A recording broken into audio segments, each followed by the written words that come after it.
필립의 사연방에 오신 여러분 환영합니다. 오늘은 연예인 뺨치는 외모의 남편의 바람길을 잡으려고 고군분투하는 여성분의 사연을 준비했는데요. 남편의 바람길을 조종하는 시모와 철모르는 남편의 최후가 어떻게 되는지 한번 같이 만나보도록 할까요? 안녕하세요. 저는 서울에 사는 40대 주부입니다. 사람들은 흔히 잘생긴 남편하고 살면 부러워하는데요. 결혼한 남편이 아내보다 외모가 잘생겨서 생기는 문제를 몰라서 하는 얘기랍니다. 제가 딱 그런 케이스였는데요. 잘생긴 남편을 두는 게 얼마나 위험한 건지 지금부터 제 얘기 한번 들어보세요. 저는 남편을 정말 운명의 장난처럼 만났습니다. 옛날 TV CF를 보면 버스 정류장에서 물건 놓고 간 여자를 남자가 주워서 버스 같이 타는 그런 로맨스물이 있잖아요. 제가 정말 그런 일을 겪었어요. 남편하고는 대학 졸업하고 직장 다닐 때 만났어요.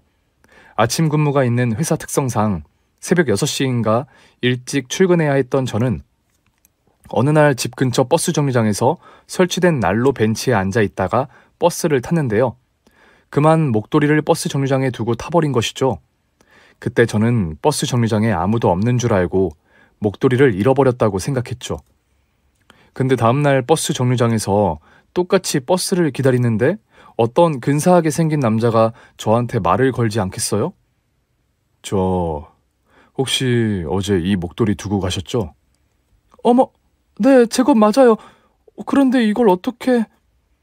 어제 급하게 버스 타느라 놓고 가셨더라고요. 저도 매일 이 시간에 버스 타는데 저랑 비슷하신 것 같아서 제가 잘 챙겨뒀죠. 알고 보니 남자는 늘 버스 정류장에서 저를 보고 있었던 거였어요. 저는 매일 늦잠 자고 일어나서 출근할 생각에 부랴부랴 버스만 탔는데 남자는 그런 저를 하루도 빠짐없이 지켜본 거죠. 아무튼 그렇게 잘생긴 남자가 제 목도리를 챙겨주었으니 제가 그냥 받을 수는 없지 않겠어요? 그래서 커피 한 잔 살 테니 혹시 이따가 퇴근하고 시간 괜찮으냐고 했죠. 남자는 잘생긴 외모답지 않게 수줍어하면서 오케이 했고 그날 저녁에 저희 둘은 집 근처 버스 정류장 커피숍에서 마주 앉았습니다. 그날은 정말 제가 아직도 잊을 수가 없어요. 남자와 제가 커피숍에 들어가는데 안에 있던 몇몇 사람들이 전부 남편을 흘끔거리는 거 아니겠어요? 훤칠한 키에 잘생긴 외모, 또 옷까지 잘 입은 남자는 누가 봐도 연예인처럼 보였죠. 저 남자 봐봐. 정말 잘생겼다. 혹시 드라마 나온 그 사람 아니야? 아니야. 키가 더 큰데. 가서 물어보고 사인 받을까? 근데 옆에 있는 여자가 여자친구인가 봐. 부럽다.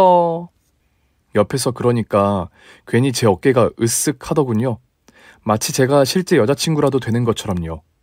아, 잘생긴 남자친구랑 다니는 건 이런 느낌이구나 하고 그때 처음 알았어요. 그것뿐이게요. 남자가 성격이 어찌나 곰살맞은지 주변에서 남자 여우라고 불릴 정도였어요. 커피숍에서 커피 한 잔을 시키는데도 싹싹하게 매너를 지켜서 점원이 남편을 글쎄 몇 번이나 더 쳐다보더라고요. 여자한테 인기가 많으시겠어요. 부침성이 좋으시니. 저는 되게 무디다는 말을 듣는 편인데. 아니에요. 괜히 오지랖 넓게 여기저기 관심을 두니 삶이 피곤하죠. 근데 혹시 수도쿠 좋아하세요? 제가 수도쿠 좋아하는 거 어떻게 아셨어요? 저번에 버스에서 보니까 휴대폰으로 수도쿠 하시던데. 저도 수도쿠 좋아하거든요. 세상에 수도쿠를 좋아하는 남자를 만날 줄이야. 그때 왠지 머리 위에서 종이 울리는 것 같았어요. 이 남자야. 꼭 잡아야 해. 땡땡땡. 그런데 잘생긴 이 남자가 과연 나 같은 평범한 여자한테 관심을 가져줄까? 왠지 자신이 없었죠. 여자들한테 인기도 많을 것 같아서 이미 여자친구가 있을지도 모르는 일이었고요. 그런데 그런 제 속 마음을 읽기라도 했는지 남자가 그러더라고요. 저 여자친구 없는데 혹시 우리 한번 만나볼래요? 네? 저랑 사귀고 싶다고요? 네. 저는 차분하고 이렇게 아담한 여자분이 참 좋더라고요. 우리 이렇게 만난 것도 인연인데 한번 만나봐요. 이게 꿈인지 생시인지 누가 밀어주기라도 한 것처럼 그렇게 저와 남편은 연애를 하게 되었고 2년 동안 열렬히 사랑을 하면서 결혼에 꼴이 나게 되었죠. 지금 생각해봐도 남편이 저처럼 밍숭맹숭한 여자랑 왜 결혼했는지가 의문이에요. 여기서 잠깐 제 성격을 말하자면 저는 주변에서 우유에 물 탄 것 같다고 할 정도로 정말 숭덩숭덩하거든요. 똑부러지게 뭐 좋아하는 걸 말하지도 못하고 싫은 건 겉으로 내색도 못하는 그런 성격 있죠? 그리고 남자를 잘 다룰 줄도 몰라서 좋아하면 다 퍼주는 그런 성향이었어요. 그래서 사람들이 남편과 저를 보고 어떻게 결혼하게 된 거냐고 물어보면 딱히 할 말이 없더라고요. 그때는 그냥 남편이 저를 많이 좋아하나 보다 그렇게만 생각했죠. 암튼 결혼하고 나서도 저희 부부는 딱히 싸우는 일도 없이 행복한 나날을 보냈어요. 남편은 특유의 싹싹함이 장점이 되었는지 판촉회사 영업직으로 일하고 있었는데 주변에 항상 사람이 많았죠. 퇴근을 하고 집에 와도 문자랑 전화, 카톡이 밤새 오고 주말이면 만나자는 사람들이 항상 있었어요. 정말 웬만한 연예인보다 더 바빴죠. 그럴 수밖에 없는 게 남편은 결혼하고 나서 유도리가 더 생겼다고 해야 하나? 뭔가 결혼 전에 훤칠함에 이제 유부남의 여유까지 갖춰서 여자들한테 인기가 폭발하더라고요.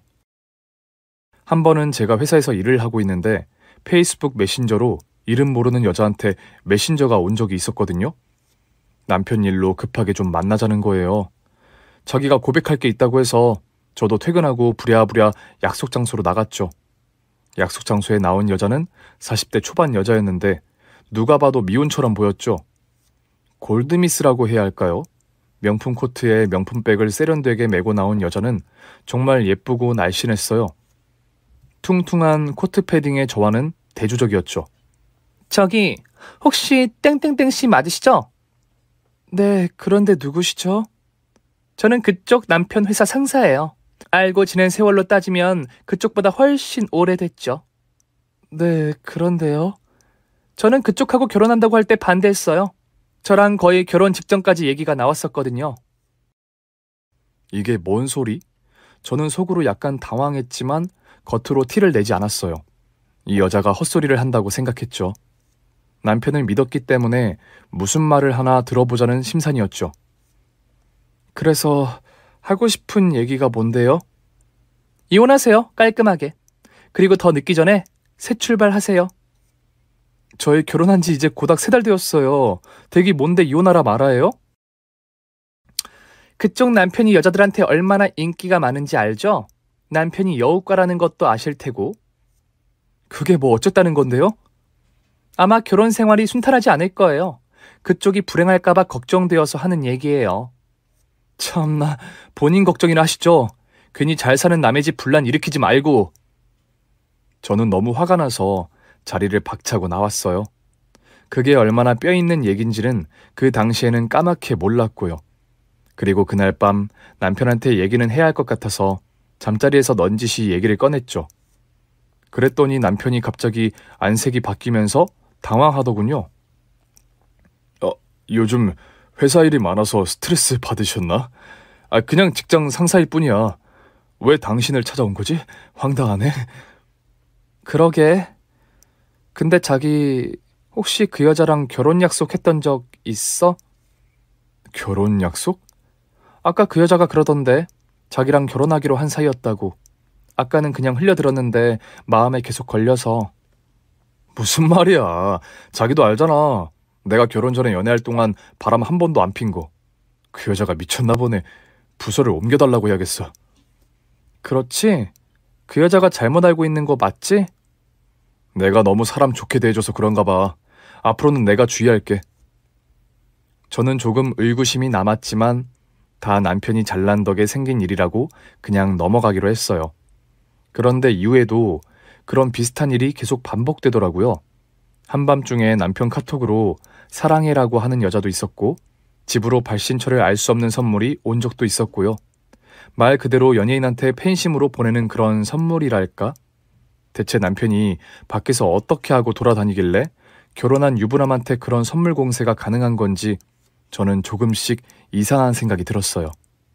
물론 남편은 그때마다 영업직이라서 그렇다, 친하게 지내는 친구가 농담한 거다 그러면서 핑계 아닌 핑계를 대더라고요.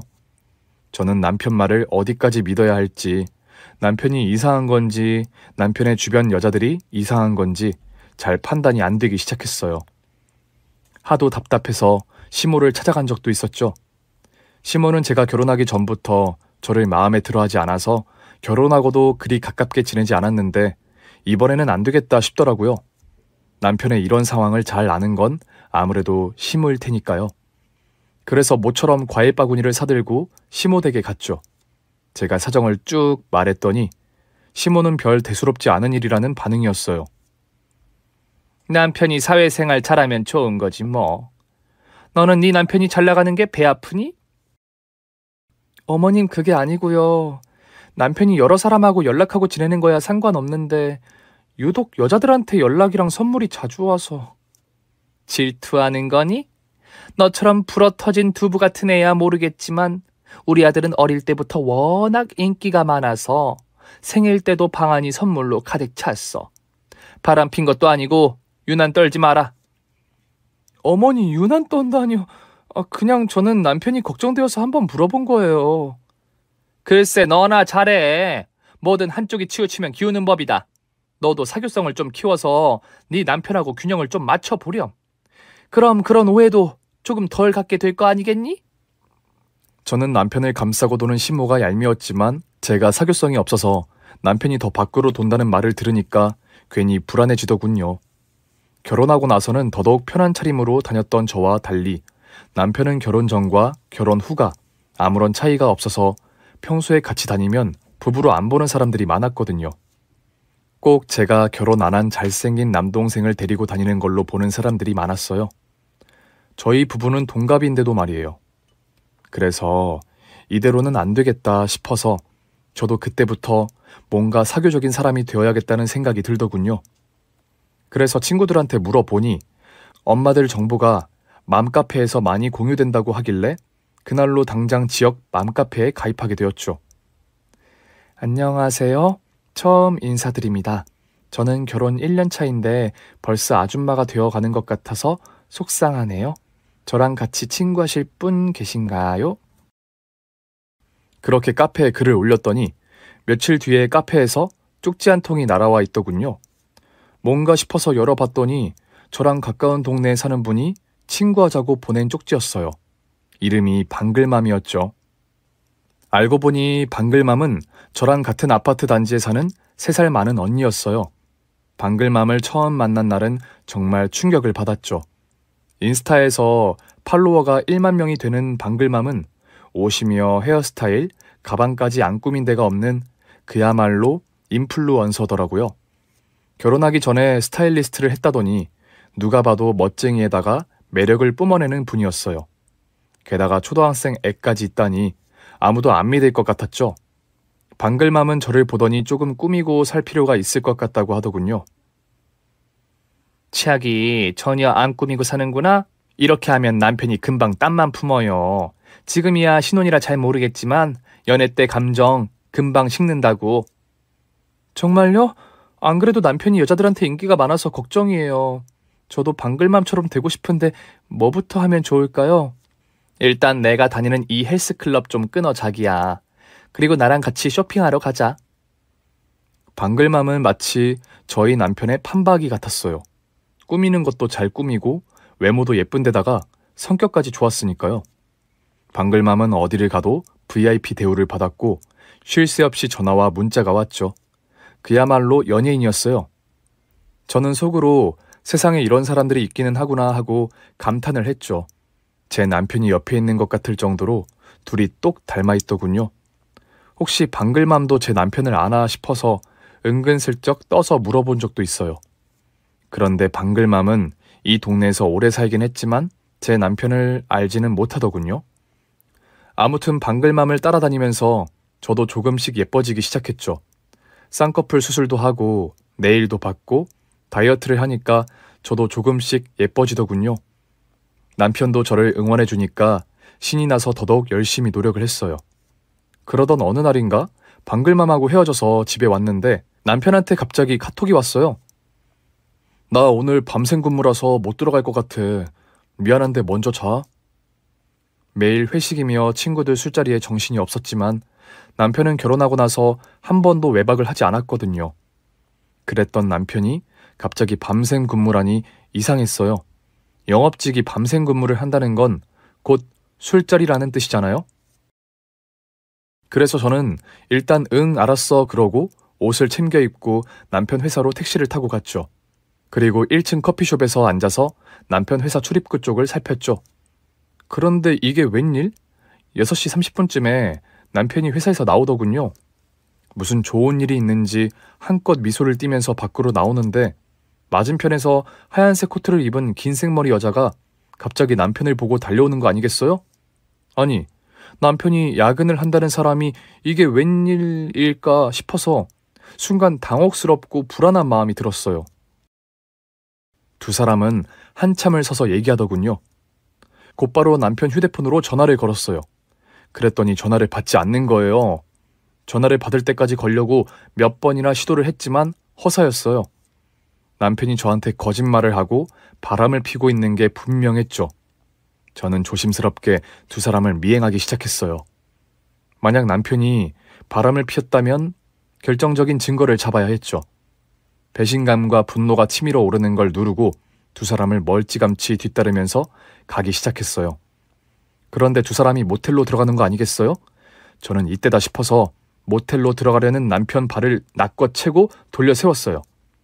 제가 남편을 길거리에서 붙잡고 소리를 지르니 옆에 있는 여자가 거의 넋이 나간 표정이더군요.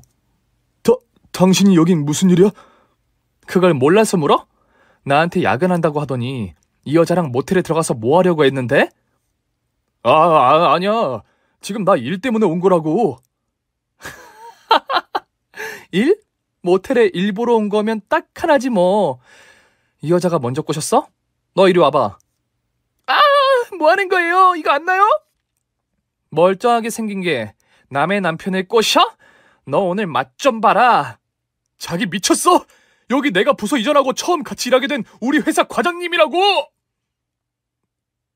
뭐라고? 과장님? 그래! 여기 모텔에 판촉 영업을 같이 와야 해서 오늘 외근 나온 거라고!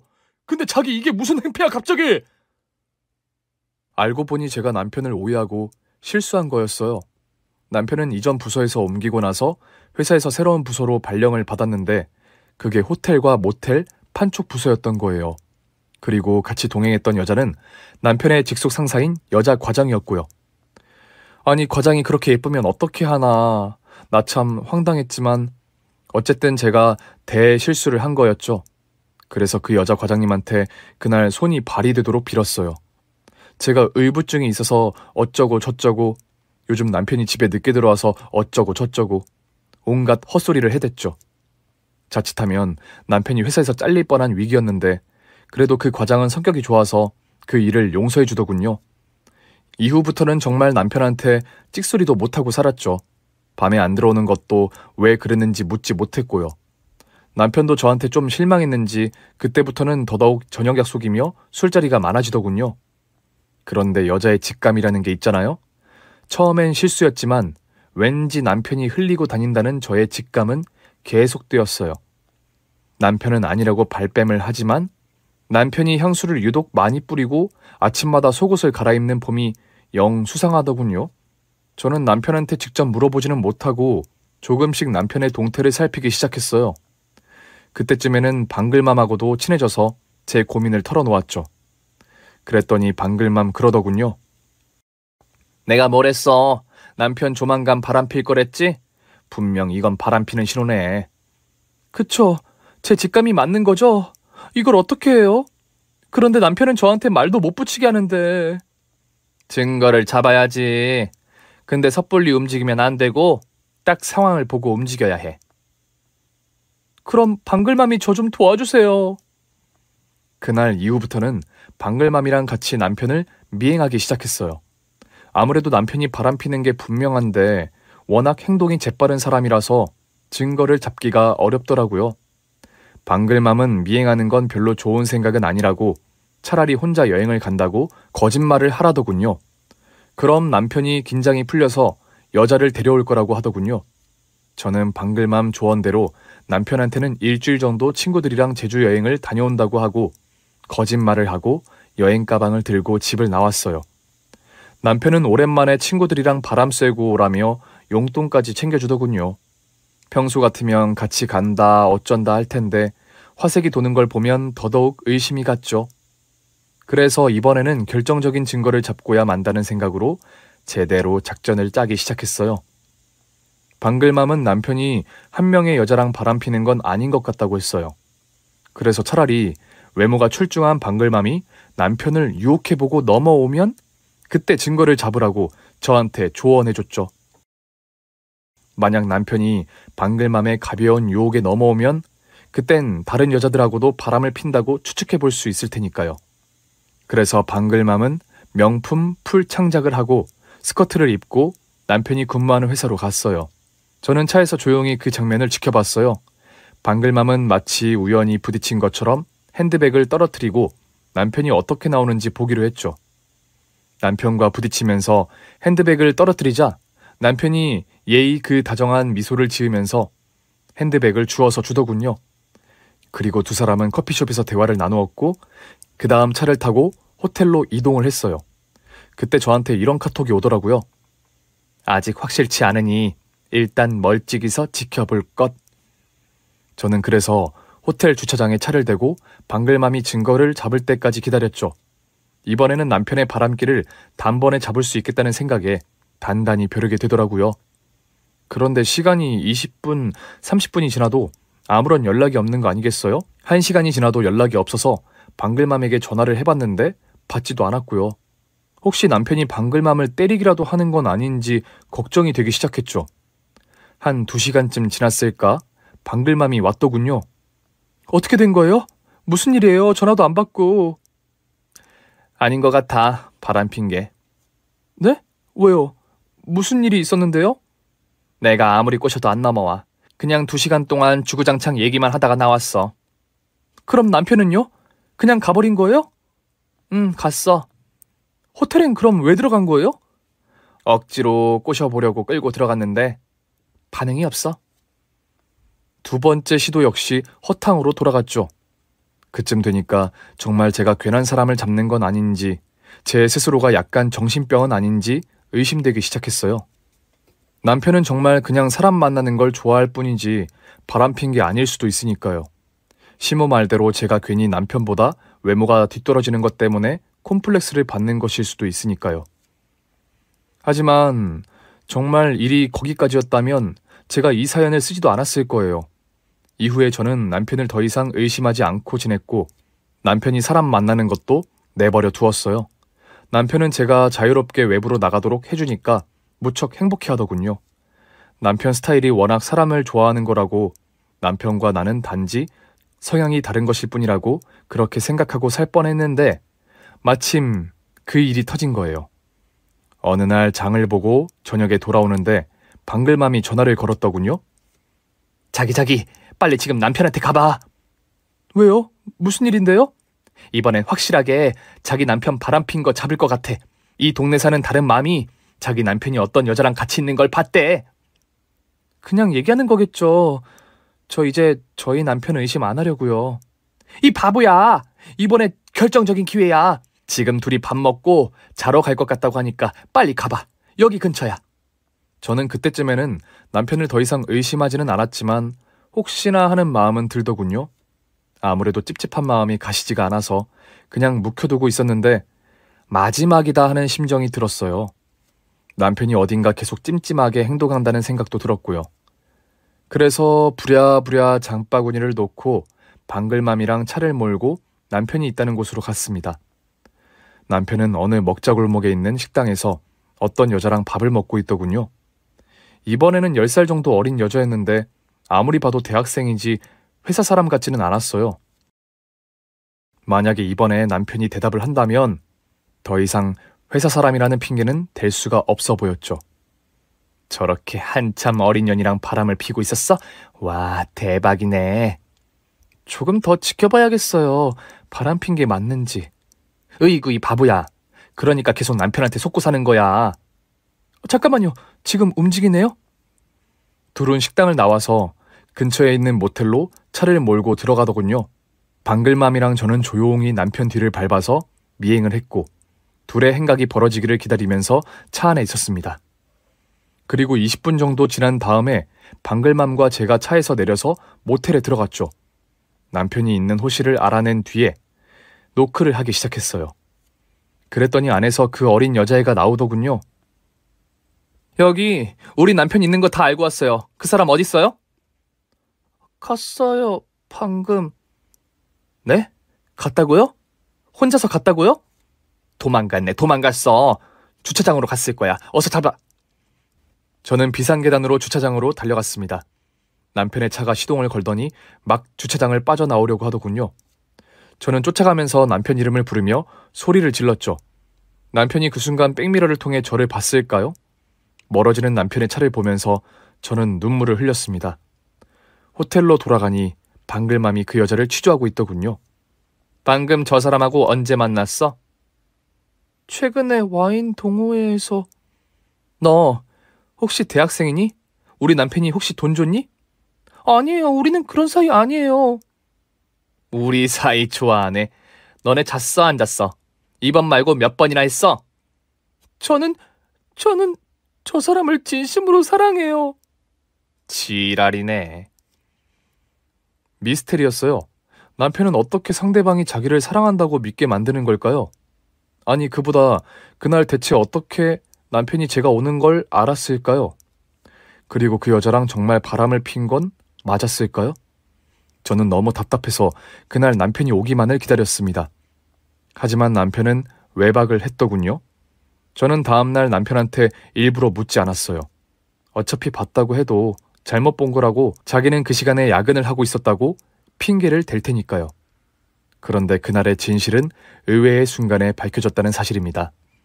허리가 아픈 시모를 대신해서 집에서 김장을 해서 가져다 드리기로 한 날이었죠. 집에 문이 열린 줄도 모르고 있던 시모는 안에서 열심히 누군가와 통화를 하더군요. 그 통화 내용을 듣지 않았다면 저는 남편을 아마 끝까지 믿고 살았을 것 같아요. 그래. 내가 잘 일러줬지. 앞으로는 조심해. 네 안 사람이 알면 어떡하니? 고년이 또 약속과 다르게 배신할 수도 있는 거고. 시모가 남편과 통화하는 내용이었어요. 저는 통화 내용을 조용히 엿들었죠. 제가 남편을 호텔로 잡으러 간 날 제가 가고 있다는 걸 알려준 사람은 시모였더군요. 그리고 시모가 그 정보를 안 것은 다름 아닌 바로 방글맘이 알려준 거였고요. 그런데 대체 왜 방글맘이 시모한테 그 사실을 알려준 걸까요? 저는 시모가 남편을 비호하고 있고 방글맘과는 모종의 계약이 있다는 충격적인 사실을 알게 되었습니다. 그리고 그날 바로 방글맘을 만났어요. 방글맘은 아무것도 모르는 표정으로 나왔더군요. 저는 시모와의 통화 내용을 언급하면서 솔직히 사실을 말해달라고 했어요. 방글맘은 잠시 곤혹스러워 하더니 이실직고를 하더군요. 미안해. 사실 내가 시모한테 돈을 받았어. 뭐라고요? 왜 돈을 받았는데요? 사실 너희 시모가 너가 남편을 의심한다는 걸 알고 맘카페에서 나를 매수했어. 네 행동을 감시하고 일거수일투족을 알려주면 돈을 주기로 한 거지. 뭐라고요? 그럼 지금까지 날 속인 거예요? 미안해. 그치만 너도 손해본 건 없잖아. 남편이 바람피는 걸 모르는 게 약이 아닐까? 이건 무슨 개소리예요? 일부러 바람피는 현장을 연출해놓고 그때마다 시모한테 돈을 타내고 나는 사람 속 뒤집어 놓는 게 지금 잘한 거라고요? 당신 사기꾼이야. 뭐라고 욕해도 상관없어. 이젠 자기가 알았으니 내 역할은 끝난 거겠지. 저는 너무나도 분하고 화가 나서 남편한테 전화를 걸었어요. 그리고 그날 저녁 남편과 작정하고 싸우기로 했죠. 너 바람핀 거 다 들통났어. 이제 연기 그만해. 자꾸 엄한 사람 잡을래? 누가 나 바람폈대? 증거 있어? 너희 엄마가 사람 하나 잘 사서 너 감싸준 거 나 다 알고 있어. 그렇다고 내가 증거를 못 잡을 줄 알아? 두고 봐. 너 꼬리가 길면 밟히는 거야. 말이 정말 지나치네. 자기 원래 이런 사람이었어? 자기 요즘 우울증 온 거 같은데 괜히 남편 잡아먹으려고 하지 말고 어디 여행이라도 갔다 와. 여행? 또 어느 년이랑 떡치려고? 어림도 없는 소리. 당신 두고 봐. 내가 반드시 바람핀 증거 잡아낼 테니. 그리고 이후 저는 남편 놈의 바람 현장을 잡기 위해 전문가를 동원했습니다. 전직 형사부 출신 심부름센터 직원을 고용해서 남편의 일거수일투족을 감시하기로 한 거죠. 남편은 용의주도한 인물답게 그날 이후 여자와의 만남은 싹 끊은 것 같더군요. 아무래도 시모가 남편을 뒤에서 조종하는 것 같아서 시모를 만나서 따졌습니다. 어머니, 이 사람 바람피는 거 어머님이 다 커버친 거 제가 다 알아요. 이런 식으로 결혼 생활을 파탄으로 몰고 가시게요? 어머, 너는 무슨 생사람을 잡고 그러니? 누가 뭘 커버쳐? 말이 아주 싸가지가 도를 넘어섰다 너. 어머니 아들 바람기 잡아야 해요. 이렇게 결혼 생활을 해서 제 인생을 망친 책임 누가 질 건가요? 어머님이 사람까지 매수해가면서 이 사람과 저 사이를 이렇게 갈라놓으실 수 있어요? 인연이 매주같이 생긴 걸 며느리로 받아줬더니 어디서 시어머니한테 삿대질이야? 두고 보세요. 제가 어머니 아들하고 어머니 둘 다 인생 바닥치게 만들어드릴 거니까. 해볼 테면 해봐라 요년아. 내가 겁 하나 안 먹지. 그런데 제 버릇은 개 못 주는 걸까요? 남편은 한동안 여자를 끊는 것 같다가 조금씩 또 여자한테 접근을 하더군요. 심부름센터 직원이 조사한 결과 남편이 어느 나이가 많은 유부녀랑 만난다는 소식을 듣고 저는 결정적 증거를 잡기 위해 기다렸습니다. 그리고 남편이 그 유부녀랑 1박 2일로 여행을 가기로 했다는 사실도 알아냈죠. 남편은 저한테 그 사실을 숨기고 출장을 간다고 거짓말을 하더군요. 그리고 뻔뻔하게도 저한테 다시 사랑한다고 말하더군요. 그동안 내가 너무 자기한테 몰아붙인 것 같아. 우리 이제 다시 전처럼 잘 지내자. 나도 미안했어. 이제 당신 의심하지 않고 더욱 당신을 사랑하는 아내가 되어줄게. 그렇게 연기를 하고 남편을 믿어주는 척했습니다. 그래야 남편이 의심 없이 밀월 여행을 떠날 테니까요. 남편은 그날 주말 천연덕스럽게 차를 몰고 태안으로 향하더군요. 누구를 태우고 가는지 저는 알지 못했고 그저 심부름센터 직원 말을 듣고 태안으로 차를 몰고 갈 수밖에요. 10년을 살면서 남편은 수도 없이 바람을 폈겠지만 그 사실을 완전 범죄로 숨기고 왔다는 게 이제 와서 새삼스럽게 기가 막히더군요. 그렇게 나쁜 놈을 감싸고 도는 시모도 악녀라는 생각이 들었고요. 이번 기회에 남편의 결정적 증거를 잡아서 벌을 주어야 한다는 결심이 강하게 들었어요. 태안에 도착하니 한 펜션에 남편의 차가 주차되어 있더군요. 이번에는 더 숨을 곳도 핑계댈 곳도 없겠다 싶어서 조용히 문을 노크했습니다. 남편이 팬티바람으로 나오더니 저를 보고 당황하더군요. 저는 조용히 타일러 주었습니다. 놀랄 것도 없어. 새삼스러울 것도 없고 나는 다 알고 온 거거든. 저기야. 그 말이지. 있잖아.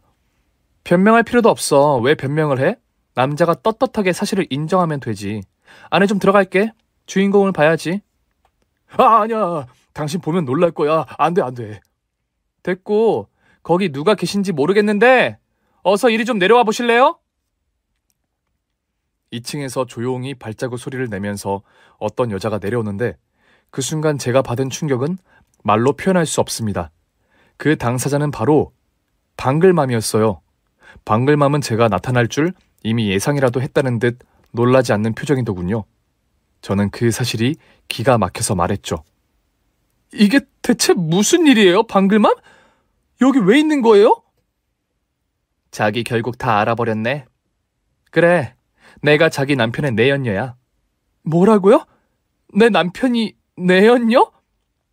당신 남편이랑 10년 동안 바람핀 게 나야. 그럼 우리 시모한테 돈 받은 건 대체... 그건 당신 시모한테 내가 돈 뜯으려고 접근한 거지. 이 새끼가 나를 떼내고 딴 여자랑 놀아나길래 한번 물 먹이려고 그런 거고. 그럼 지난번 호텔 가서 같이 덮쳤을 때는 2시간 동안 안 나온 게... 그렇게 비싼 호텔 예약했으면 뜨거운 사랑을 나눠야지. 너희 둘 다 아주 미쳤구나. 생또라이들이 아주. 저기야, 미안해. 정말 미안해. 내가 죽을 죄를 졌어. 미안할 거 없어. 어차피 네가 다 버린 일이니까. 그러게 내가 이런 년이랑 결혼하지 말라고 몇 번을 말했니. 오라. 그러니까 내가 너희 둘이 사랑 싸움에 말려서 결혼까지 한 거고 결혼하고 나서도 너네 사랑 노름에 들러리를 선 거네? 그렇지? 새삼 용서 빌지는 않을게. 네 팔자련이 해야지. 그래? 과연 너희 둘 인생 끝장나도 그 말이 나오는지 볼까? 뭐예요? 빨리 와서 찍지 않고? 저는 심부름센터 직원에게 바람핀 현장을 사진으로 다 찍으라고 했습니다. 그리고 아파트 부녀회에 방글맘의 작태를 알렸죠. 방글맘이 남편이 있는데도 내연녀랑 살아온 사실, 그리고 남편을 꼬셔서 여러 번 바람핀 사실을 공개했습니다. 당연히 방글맘의 남편한테도 이 사실이 귀에 들어갔고 이 일을 계기로 방글맘은 이혼을 하게 됐죠. 방글맘은 그러고도 정신을 못 차렸는지 계속 제 남편을 만나더군요. 남편은 회사에서 바람폈다는 소문이 돌아서 퇴사를 하고 방글맘과 방을 따로 얻어서 살고 있었고요. 둘 다 얼굴이 반반해서 온라인 쇼핑몰을 차렸다고 하길래 이거다 싶었습니다. 저는 이참에 남편도 끝장내 주어야 한다고 생각해서 그동안 남편이 만났던 여자들의 사진과 대화방 캡처 사진을 취합해서 남편 인스타그램 계정 댓글로 모두 뿌려버렸습니다. 그리고 남편의 쇼핑몰 게시판에도 이 사실을 모두 알렸죠. 희대의 바람둥이, 드디어 10년간의 카사노바 질이 끝나다. 부인을 버리고 내연녀와 간통하다가 들킨 이 남자는 벌을 받아야 합니다. 더 이상 이 사람의 노름에 당하는 여자들이 없어야 합니다. 남편과 방글맘은 여성 쇼핑몰을 운영하고 있었는데 제가 그런 식으로 댓글을 뿌리고 다니자 여자 회원들이 모두 탈퇴를 했더군요. 처음에 1만 명이 넘었던 남편의 인스타 계정 팔로워는 2,000명으로 줄었고요. 그쯤 되니까 남편이 저한테 전화가 와서 만나자고 하더군요. 그래서 한 카페에서 만나서 대화를 나누었습니다. 미쳤어? 너 정말 미쳤냐고? 누구 죽이려고 그래? 그게 괴롭니? 나는 지난 10년간 그거의 한 2배는 더 괴로웠는데? 너가 원하는 게 뭔데? 차라리 속 시원하게 말을 해. 나랑 이혼해. 그리고 시모한테 지난 10년간의 보상으로 3억 내놓으라고 해. 말이 되니?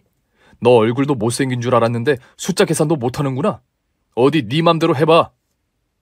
얼굴 못생기냐니 어디까지 독해지는지 보여줄게. 그리고 저는 곧바로 시모가 운영하는 사학재단으로 갔습니다. 시모는 이 재단의 명예 고문으로 있었는데 아이러니하게도 이 재단은 이혼을 하고 혼자 아이를 키우는 엄마들을 지원하는 사업을 하고 있는 곳이었죠. 저는 재단이 있는 곳에 가서 1인 피켓 시위를 하면서 시모를 깠습니다. 장가간 아들, 10년간 바람핀 걸 속여온 재단 고문은 반성하라! 반성하라! 제가 피켓 시위를 하니까 사람들이 몰려들었고 곧 언론에서도 이 사실을 기사로 내더군요. 시모는 피켓 시위를 하는 저를 보더니 얼굴이 빨개져서 제 손목을 잡아 끌고 재단 사무실로 갔습니다. 그리고 다짜고짜 제 뺨을 후려치더군요. 이 못된 년! 네가 원하는 게 뭐야? 들으셨잖아요. 3억 위자료. 돈이 목적이었니? 우리 아들이랑 결혼한 게? 이 못된 년아.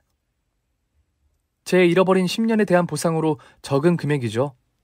당신 아들이랑 당신과 인연 끝내고 싶어요. 오늘 통장으로 당장 붙일 테니까 시위 중단해. 어머님 감사해요. 그리고 시모한테 받은 3억으로 저는 남편과 이혼을 했습니다. 시모는 사태를 수습하기 위해 아는 기자들을 동원했지만 결국 소문이 재단 이사장에게 들어가는 바람에 재단 고문에서 해고되었죠. 남편 역시 쇼핑몰을 접고 택배 기사로 일을 하다가 배달을 받은 고객이 남편을 알아보는 바람에 택배 회사에서도 쫓겨났다고 하더군요. 시모랑 남편은 먹고 살 길이 없어서 결국 둘이서 지하철역 주변에서 국밥집을 차렸다는 얘기를 듣게 되었습니다. 시모가 손맛이 좀 있는 편이라 손님이 좀 많았다고 해요. 남편은 사람들이 자기를 알아볼까봐 성형수술을 했죠. 그래도 남편은 뭘 해도 사람을 홀려서 잘 먹고 잘 살 사람이라 재기할 기회를 주면 안 된다고 생각했어요. 그럼 저 같은 다른 여성 피해자가 또 나올 테니까요. 그래서 저는 그 국밥집 앞에 남편 성형 전후 사진을 비교해서 붙여놓고 여성 손님은 남편을 조심하라는 문구를 붙여두었습니다. 그랬더니 그 소문이 삽시간에 퍼져서 국밥집의 손님이 떨어지기 시작했고 결국 몇 달 뒤 시모가 하는 국밥집은 망해버렸습니다. 저는 그 사이에 사업가 남편과 재혼해 제2의 인생을 살면서 여유로운 삶을 즐기고 있었죠. 남편의 사업이 잘 되는 바람에 집도 강남의 펜트하우스로 옮겼고 벤츠 끌고 다니면서 낮에는 백화점 쇼핑하는 게 삶의 낙이 되었습니다. 제가 잘 먹고 잘 산다는 소문을 들었는지 어느 날 남편과 시모가 저를 찾아왔더군요. 그 화려하게 꾸미고 다니던 사람이 행색이 초라하고 꾀째째한 몰골이었습니다. 그리고 다짜고짜 돈을 빌려달라는 거예요. 네가 누구 덕에 잘 먹고 잘 사니? 내가 준 위자료 다시 돌려주지 않으련? 3억이요? 그걸 제가 왜 돌려드려야죠? 당신이 우리한테 한 짓을 생각해봐. 지금 엄마랑 나는 길거리에 나앉게 생겼어. 그래?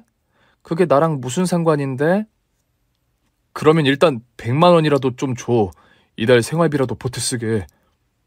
사람이 어떻게 그렇게 편협하니 너는? 그러면 저기 지하철역 앞에서 한 푼 줍쇼 하고 계셔보세요. 제가 내일 지나가는 길에 얼마라도 드리게. 뭐라고? 우리 보고 지하철역에서 국어를 하라고? 못하시겠다면 땡전 한 푼 못 드리죠. 아, 할게. 내일 몇 시에 지나갈 건데? 그거야 내 마음이지. 3호선 수서역 2번 출구 앞에서 봐. 다음 날이 되니 두 사람이 정말 거기서 국어를 하고 있더군요. 돈통을 놔두고 사람들한테 읍수하는 모습을 보니 속이 다 후련했습니다. 전 남편은 저를 보더니 기대하는 눈빛으로 돈통을 내밀더군요. 시모도 흡족해하면서 제가 얼마를 줄지 보는 눈치였고요. 그래서 저는 과감하게 동전 500원을 빨간 바구니 안에 넣었습니다. 그리고 지갑을 잽싸게 닫고 그 자리를 떴죠. 뒤에서 시모와 남편이 욕하는 소리가 들리더군요. 벼락 맞으련 어쩌고 저쩌고 그러는데 저는 10년 묵은 채증이 낫는 듯 했어요. 이제야 시모랑 남편이 지은 죄에 대한 합당한 벌을 받는다고 생각했죠. 그 이후로는 시모와 남편의 소식을 들은 적이 없네요. 이렇게 사람은 자기 외모 하나만 믿고 잘난 척을 하다가 인생이 파탄날 수 있다는 거, 이번에 저 역시 새삼 배우게 되었습니다. 저처럼 남편이랑 시모 때문에 맘고생하는 분 계시다면 힘내시기 바라고요. 인과응보의 법칙에 의해서 악한 사람은 언젠가는 마땅한 벌을 받는다는 사실 기억하시고 오늘도 기운내서 살아가시기를 바라겠습니다. 그럼 저의 사연 소개는 여기서 마치겠습니다. 와, 정말 황당한 모자의 악행이 시원하게 벌을 받은 듯해서 저도 후련한데요. 옛말에 흔히 얼굴값 한다고 하는데 이 두 모자가 한 짓이 꼭 그 짝이었던 것 같네요. 외모가 잘났다고 해서 너무 거만하게 살지도 말고 외모가 부족하다고 해서 주눅 들면서 살지도 말아야 할 것 같네요. 그럼 저는 다음에 더 재미있는 사연을 들고 돌아오도록 하겠습니다. 청취해주신 구독자 여러분, 감사합니다.